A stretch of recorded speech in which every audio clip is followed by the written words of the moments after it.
Ladies and gentlemen, no fancy introduction today, no Chippy the Chipmunk, no cheers, just a sobering message episode about the terrorist attacks in Israel. Please stay tuned. Welcome back, if I can say that. Welcome back to the Table Flippers podcast. The reason I'm having a hard time again with this, ladies and gentlemen, because I've been watching what's going on over in Israel and the reports coming out of Israel, and quite frankly, I'm stunned, I'm sickened, and not only am I just what's coming out of Israel itself, but what many people are commenting and saying about what's going on in Israel. It's so unbelievable that these terrorists can come into Israel and just randomly start shooting civilians, men, women, children, killing them, murdering them.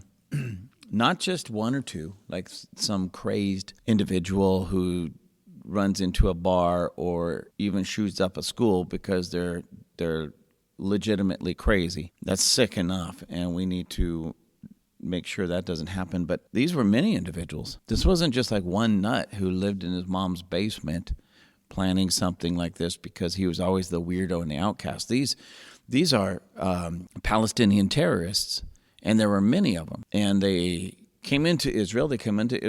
And not only fired rockets at them, but they came in and started randomly going house to house, in some cases, killing entire families, children included. The barbarity, the wickedness, the evil of this is unconscionable. But to even make it worse, and you would ask, some might ask, well, how can it get worse? Well, it can get worse when you have people, such as Muslims all over the world, celebrating this wickedness. You have certain celebrities that are showing more concern and more pity for the Palestinians than the Jewish people that are being murdered and literally, in some cases, mutilated in their own homes, in their own towns, with and before their own families. This is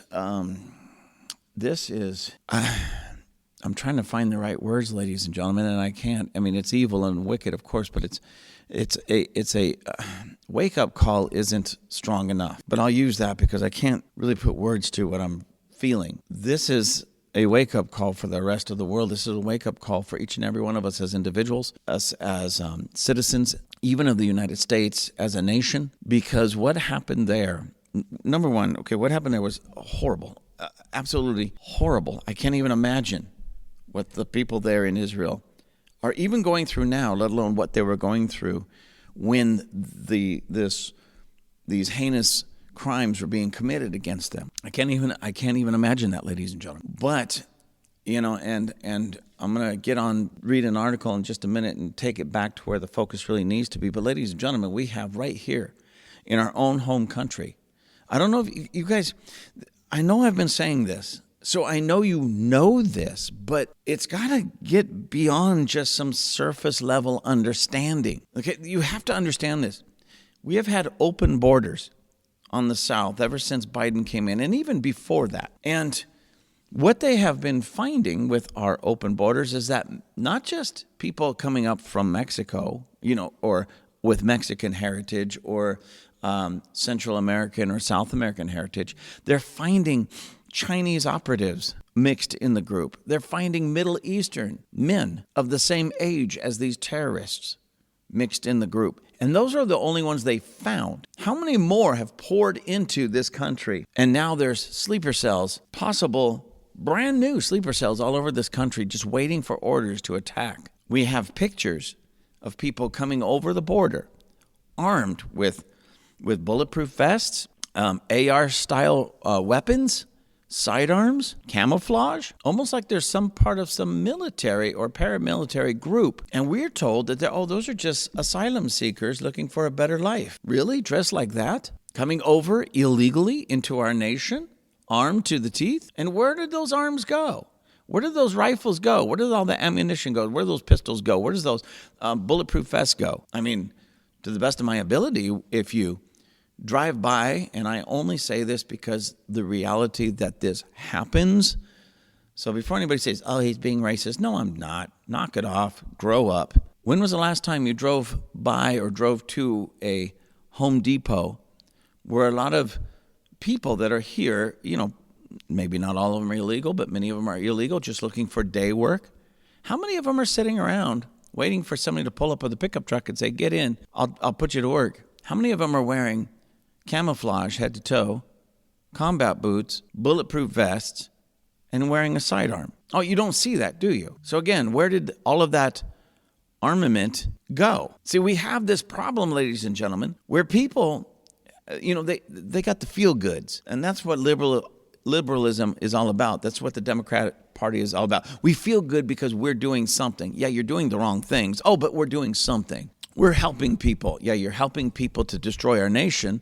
Oh, but we're helping people. And Israel, and they've known this for a long time, and they've put up barriers and walls and fences for a long time. That's why all of this is really strange, what's going on in Israel. They were one of the most well-protected nations on the face of the planet. And how all of these terrorists poured into their country undetected, it's possibly, I'm not a conspiracy theorist, but if I was, ladies and gentlemen, I would be thinking this could possibly be, among other things, at least in part, an inside job. That somebody was on the inside that had access to the ability to shut all that down, disrupt it, even if it was for a few moments, because that's all it would take. I was reading an article and listening to some saying that in some parts where the fence was up, and the fence was designed in such a way that if you leaned something as light as a ladder on it, the IDF would know exactly where that ladder was and could quickly and easily get to that spot to stop people from coming over the fence. So I read that they had busted through parts of that fence. And when I say a fence, it's not like it's some chicken wire fence or some chain link fence. These are several fences thick, set several feet apart, and there might be 3, 4, 5 fences. So it's not like they can just clip through one fence and they're in. They have to get through several barriers to actually get past all of those fences and such. Razor wire, barbed wire. So it's not an easy task to go over it. Certainly not an easy task to go under it. Certainly not an easy task to go through it. And yet they did. How? Some places they actually drove bulldozers through the fence. Well, that would do it. But again, if the alarm system is working, they'll know exactly where that bulldozer is, and they could be there within just a few, maybe a minute, maybe 2 minutes at tops. And they can round up and take care of whatever threat was coming through that fence at that moment. And they didn't know. They didn't know. And here in America, we don't even have a fence in most of our border. We don't have anything. And we are told by the Democrats, open borders, that's the nice, sweet thing to do. Because if we don't, it's racist. And yet, people that want to kill us have been pouring over our border. And we saw, and we've been seeing what's been going on in Israel. And they have fences. They have monitoring systems. They have drones. They have everything needed to protect them. And it still failed. Here's the thing, ladies and gentlemen. We have to put a stop to terrorism 100% of the time. But the terrorists, in order for nobody to be hurt or killed, civilians, innocent people, they only need one chance. We can't ever be wrong at all. But if we're wrong just one time, we see what could happen. My heart goes out to Israel and the Israeli people. My heart goes out to them. I love Israel. I love the Israeli people. And, honestly, if they were a bunch of strangers and I've never been there, never visited, it would be irrelevant. These are human beings. And you know what sickens me? Is we have some celebrities here in Hollywood, here in America, that either are not saying anything or they're even still in some weird, strange way still siding with Palestine. Oh, but they're just a bunch of beat down people. They have no hope. And this is what happens. Bull crap. You've never been there. You've never seen it. You've never walked among them. You've never seen what Israel actually does for Palestine. Just another liberal idiot believing the lie that the Palestinians themselves talk about. Now, here they are murdering people, and there's still people that side with the Palestinians. Bunch of cowards. Cowards. I want to read to you this article, and it's from Daily Wire. But I didn't originally hear this from the Daily Wire. I was just a little while ago, I came across a clip of a reporter in Israel at one of the kibbutzes that had been overrun by the terrorists, a bunch of people murdered, and then recaptured by the IDF there in Israel. And then, of course, these international news agencies show up with their reporters. And one of the reporters was talking about the atrocities that were committed here and that the IDF had found, and that she herself and her fellow news reporters from all over the world had seen with their own eyes. And she was visibly shaken as she's trying to describe what she saw. And so I went on Daily Wire again just to check it out and see if what she was saying was true, and are there actually other news reports coming out about this. And lo and behold, more news reports are coming out about what actually took place in some of these areas and some of these places at the hand of these Palestinian terrorists. And the name of this article, excuse me, I'm still recouping from a dust attack. But again, this is from Daily Wire. And this article is entitled, Palestinian Terrorists Slaughter 40 Israeli Babies, Including Through Decapitation, says a report. This was published today, October 10th, 2023. And the name of the writer is Ryan Saavedra. You know, I remember his name too. So I've used some of his work before. Ryan Saavedra. It's Saavedra. I'm not really sure how to pronounce that, but so it says. Oh, and by the way, the picture that goes along with this is a door that's partially open. The door has a key in it, and it's filled with bullet holes. That you could tell that the door is made of metal, not real super thick like bulletproof metal, but nonetheless metal. There's a big blood splat and stain, and blood dripping down the door. Right, it seems like right in the middle of the door. There's bullet holes all through this door, and the wall next to it has bullet holes in the wall as well. And it says, Israeli military forces reportedly discovered at least 40 babies that were brutally murdered by Palestinian terrorists in a kibbutz in southern Israel after they drove the terrorists out of the area.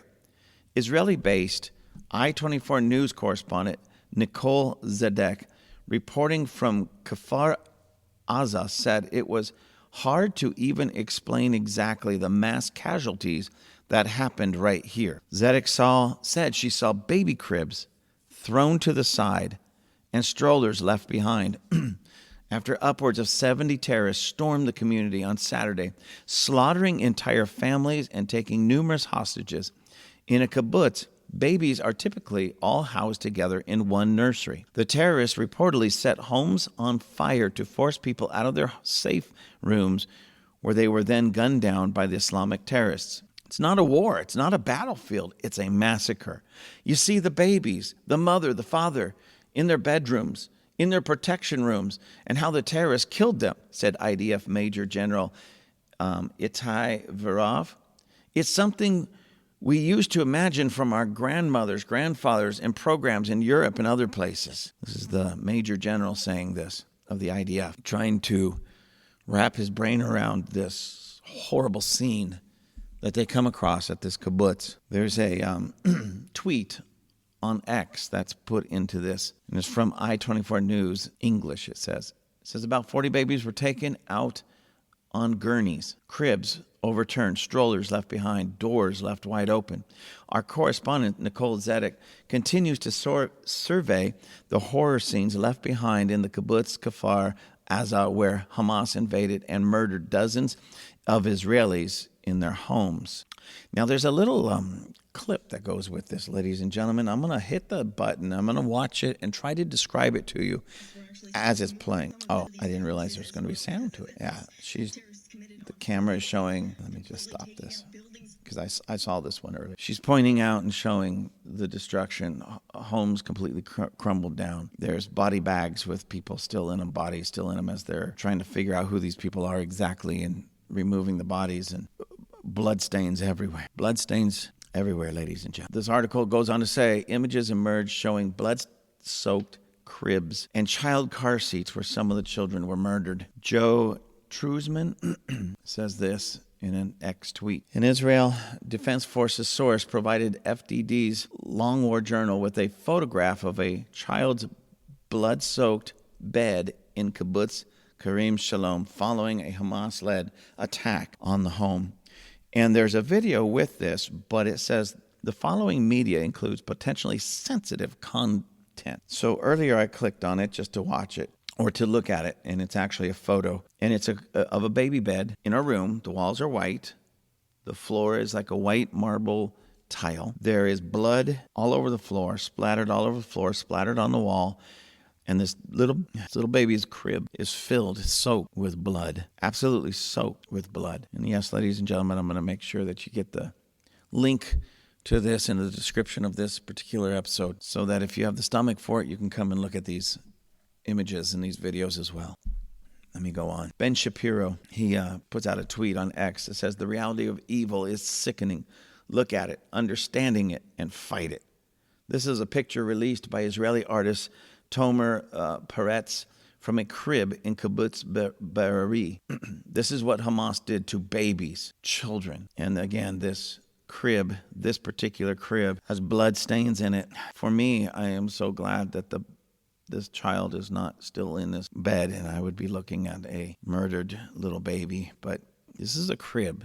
This is not, when I say a bed, it's not a child's bed. It's a baby's crib with blood stains in it because Hamas went through there and murdered these babies. Marina Medvin, there's also another link here showing what she tweeted on X. And she is actually sharing a tweet from Saka Reutman. And there is a video with this as well, which I'm going to push play in just a moment. And it says the video contains graphic content. So I can't really see what's behind it. So I'm going to hit it. Takes me to Twitter. Oh, this is the one I watched earlier. Saka Reutman writes, barbaric, inhumane, cruel, cold-blooded, savage, primitive, ruthless, diabolic, heinous, brutal, merciless, and monstrous. Washington Post analysis of Hamas videos shows that 4 hostages were killed shortly after being captured on Saturday morning. And what this video is, it's 4 women being paraded down the street by these terrorists, by these Palestinians, okay? And then the video is kind of like done in half. One side is blurred out, so you can't really see it, and it's just showing these women being marched down the street. When the second half comes into view and they blur out the first half, you can clearly see the bodies of these 4 women murdered, laying in their own blood at the end of the street, where these Palestinians took these 4 women, unarmed women, to the end of the street and brutally murdered them in cold blood. Marina Medvin also tweets, barbarian Palestinians execute so many babies and children. I keep seeing these stories. And along with her tweet, there's a little video clip, and there's 3 pictures, still images of car seats covered in blood. It looks like a vehicle with the back seat covered in blood. And again, I clicked on that one because it has a little video clip. I see. It's just a still image of a video clip. But nonetheless, it's 2 different car seats covered in blood, in the back seat of a vehicle covered in blood from these Palestinian terrorists who killed innocent children. It says French journalist Margot Haddad confirmed reports of Hamas killing and beheading. French journalist Margot Haddad confirmed reports of Hamas killing and beheading children and infants under 2 years old. That's it. The information is out. It's so macabre that no one wanted to reveal it until they had 100% confirmation. Infants and children under 2 years old were beheaded by Hamas in the kibbutz of Kfar Aza. It is a horror, a massacre, Haddad wrote. For those asking for the source, there are multiple Israeli army, internal intelligence services, and atrocious images which reached me and which I was able to cross-check. But the best source remains this: courageous journalists from the foreign press who are able to agreed to see with their own eyes the bodies in Kfar Aza. She puts a tweet on X, and To me, I'm not like a linguist, but it looks like she wrote it in French, I guess. It looks like French to me, so I can't understand what she wrote. But the image is an image at one of these kibbutzes with a Israeli soldier standing next to 4 body bags, at least 4 body bags. Some of those body bags look pretty big, like possibly there's more than one body in those bags, but nonetheless, at least 4 murdered people there, right there. The article goes on to say, more than 900 Israelis have been killed and 2,600 more injured from the terrorist attacks. At least 11 Americans were killed, and it is believed that Americans are among those who were kidnapped and are being held hostage inside Gaza.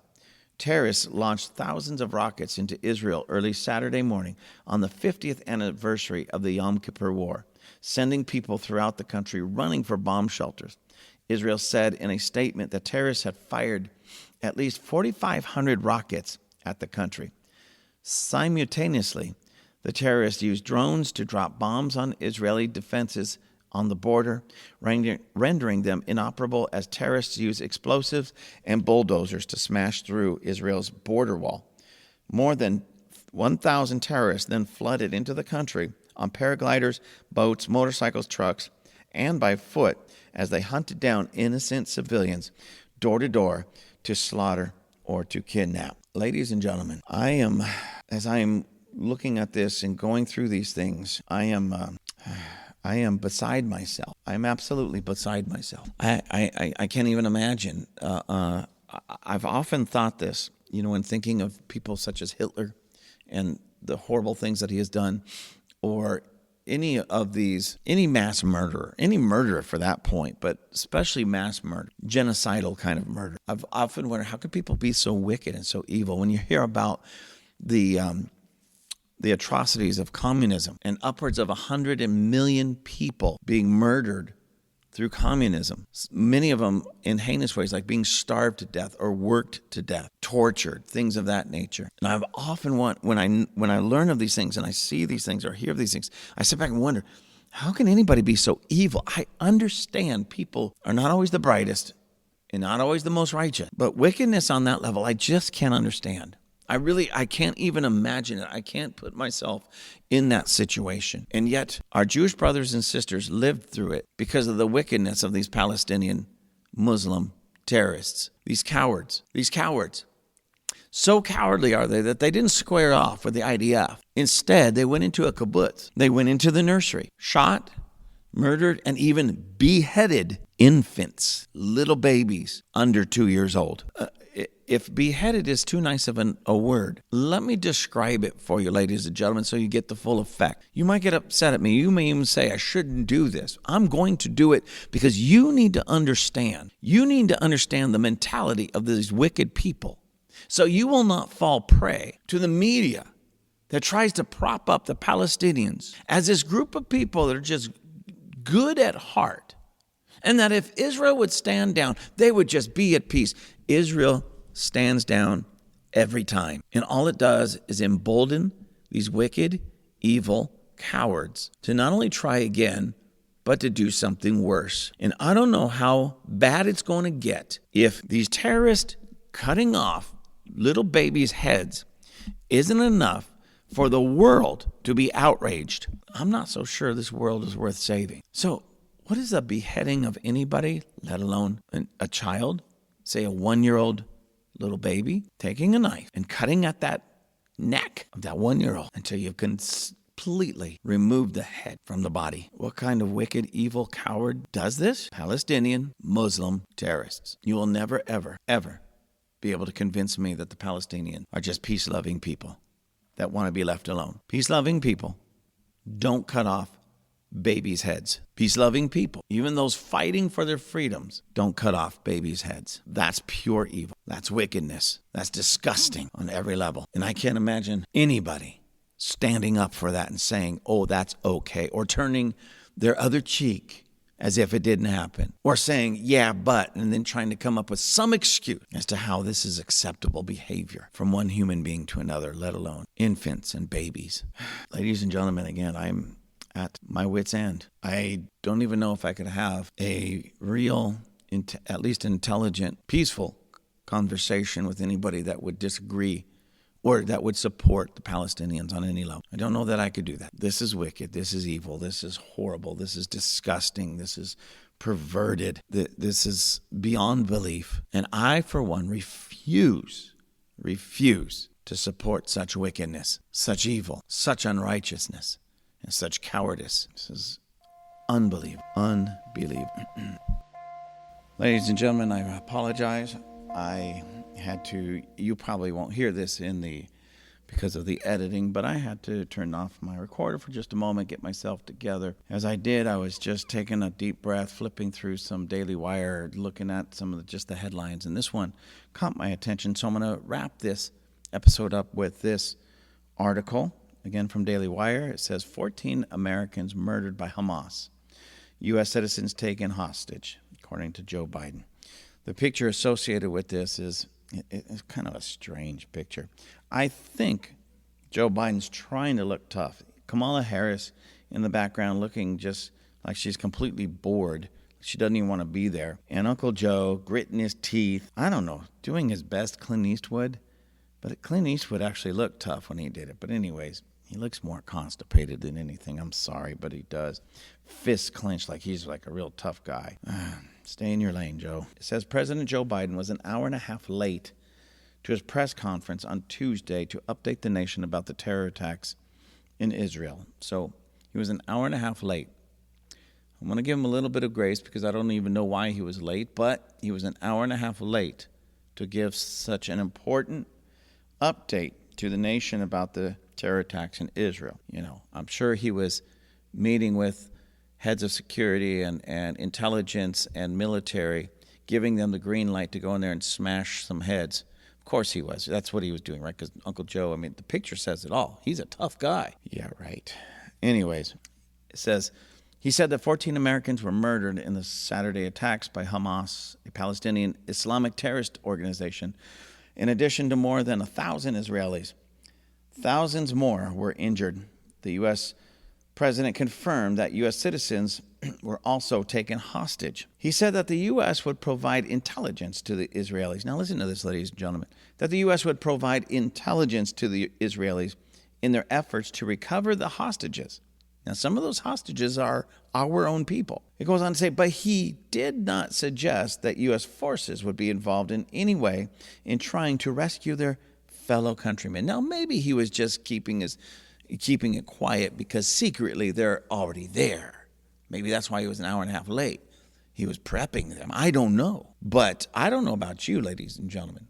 If I was president, I'd give the green light on everyone in our armed forces, getting them ready to get in there and kick some major butt for murdering 14, at least that we know of 14 Americans, and taking hostage many more. I would demand that every one of those hostages be brought to us unscathed and unharmed. And if any more Americans died, we'll turn that whole Gaza Strip into a parking lot. I don't know, some of you are saying, well, thank God he's not the president. I don't know, maybe we need somebody like that in there.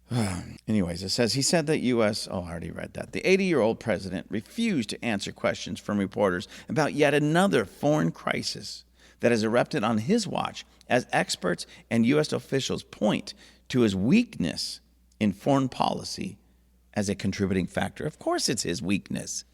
Nobody in the world, there isn't a terrorist organization, there isn't a dictator in the world, there isn't a government in the world that's afraid of Joe Biden. They're not afraid of the United States right now.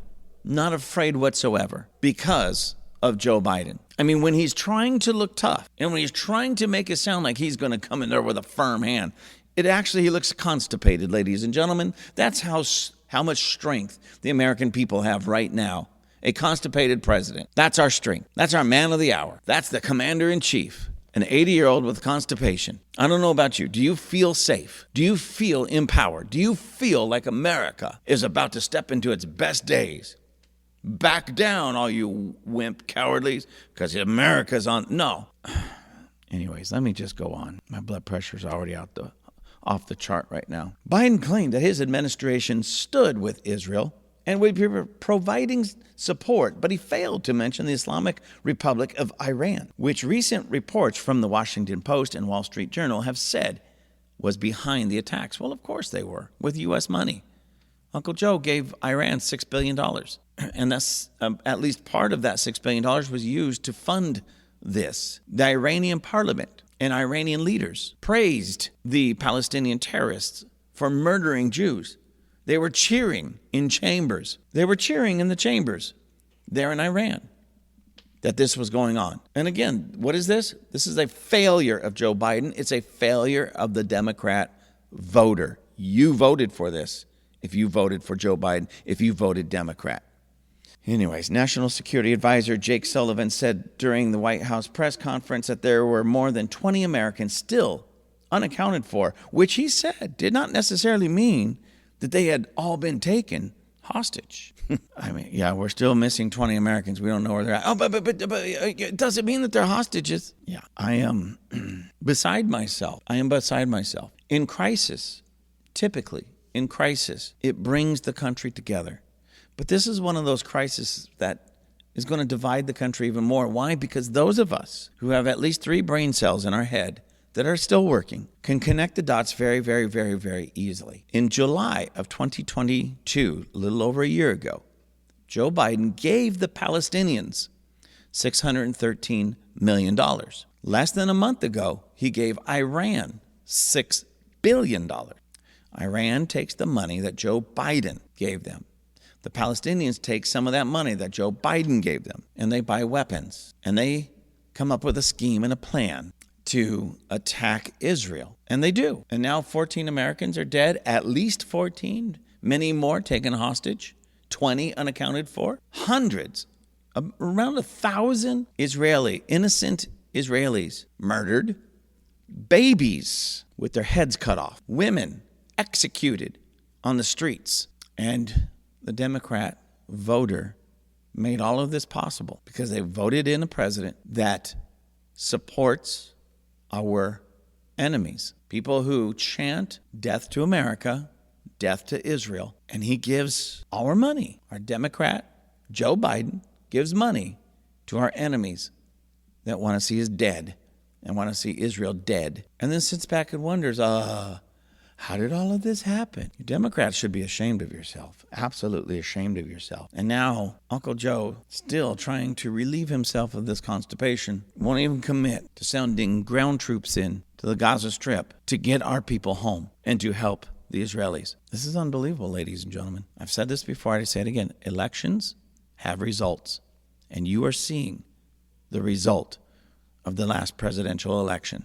You cast a vote for a Democrat, you are seeing the result of your vote. For these demon craps in office, you are seeing the result of your vote. Now live with it and repent.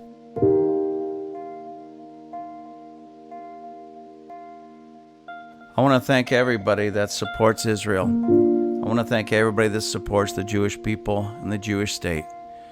My heartfelt appreciation to each and every one of you. It's time for us to pray. It's time to seek the face of God on behalf of our brothers and sisters, our allies, our friends there in Israel. May God bless you all.